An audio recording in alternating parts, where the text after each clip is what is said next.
بسم اللہ الرحمن الرحیم نشر الطیب فی ذکر النبی الحبیب صلی اللہ علیہ وسلم 36ویں فصل حضرت صلی اللہ علیہ وسلم کی شان عظمت. پہلی آیت.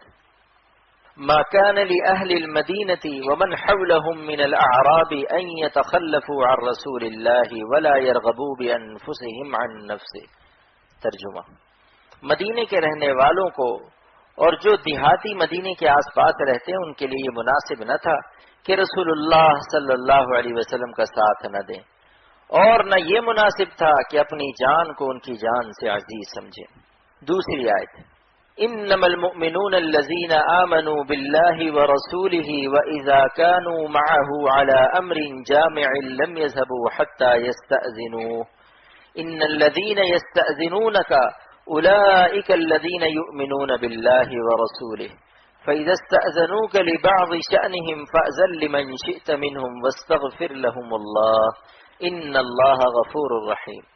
لا تجعلوا دعاء الرسول بينكم كدعاء بعضكم بعضا.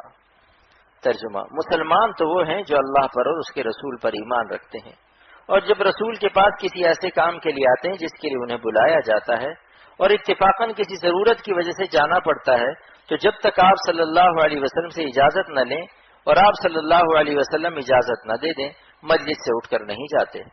اے پیغمبر، جو لوگ آپ صلی اللہ علیہ وسلم سے ایسے مواقع پر اجازت لیتے ہیں بس وہی اللہ پر اور اس کے رسول پر ایمان رکھتے ہیں.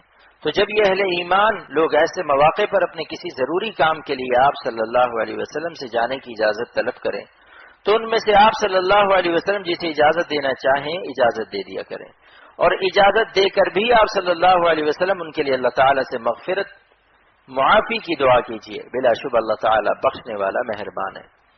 تم لوگ رسول اللہ صلی اللہ علیہ وسلم کے بلانے کو جب وہ کسی ضرورت اسلامیہ کے لیے تم کو بلائیں ایسا معمولی مت سمجھو جیسا تم میں ایک دوسرے کو بلانے کو سمجھتے ہو، چاہے آؤ نہ آؤ، پھر آ کر بھی جب تک چاہے بیٹھ جاؤ اور جب چاہو اٹھ کر بغیر اجازت چلے جاؤ.